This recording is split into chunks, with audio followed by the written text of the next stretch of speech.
Well, investigators with the Baldwin County Major Crimes Unit trying to figure out what led to a deadly officer-involved shooting. This was in Bay Minette over the weekend. Investigators say a driver got into a fight with a Bay Minette police officer after the officer asked him to step out of his vehicle. Now, during this altercation, investigators say the driver took the officer's taser and used it on him. And that's when they say the officer pulled his gun and fired. Our Baldwin County reporter Hal Sherrick joining us from Investigations Command. And Hal, you spoke with investigators today. Are they saying if the use of deadly force was justified in this incident? Well, based on what the team has to work with right now, everything's possible. However, Lieutenant Andre Reed, who heads up the Major Crimes Unit in Baldwin County, was very clear in saying there's still a lot of information to look at and evidence to look at before that determination is made.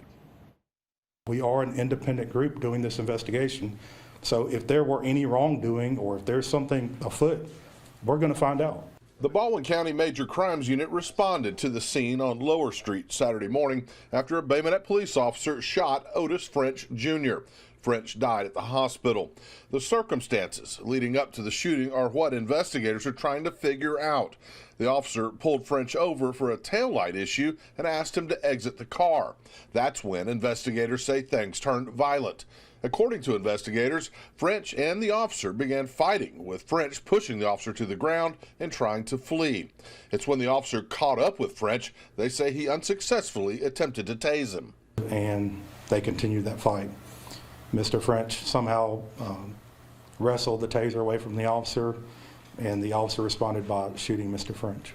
Investigators aren't sure at this time how many shots were fired. An autopsy is being done today, but a preliminary report will only answer the most basic of questions, like how many times French was shot and the possible cause of death. Toxicology will tell us if they have drugs on board or, if they're taking medication. There could be, a whole host of things that could influence someone's decision making. And like I said, that's why we want that full story, not just what we see. You saw there said that he has seen the officer's body cam footage several times. He said there's potentially other footage as well of the incident. Now, it is their policy not to release body cam footage to the public at this stage of an investigation. Now, the officer involved has also not been identified. He is said to be a veteran law enforcement officer here in the county. He's on administrative leave pending the outcome of this investigation. That is standard protocol. I reached out to a member of the French family today, but have not heard back. Reporting live from Investigations Command, Hal Sherrick, Fox 10 News. All right, Hal, thank you.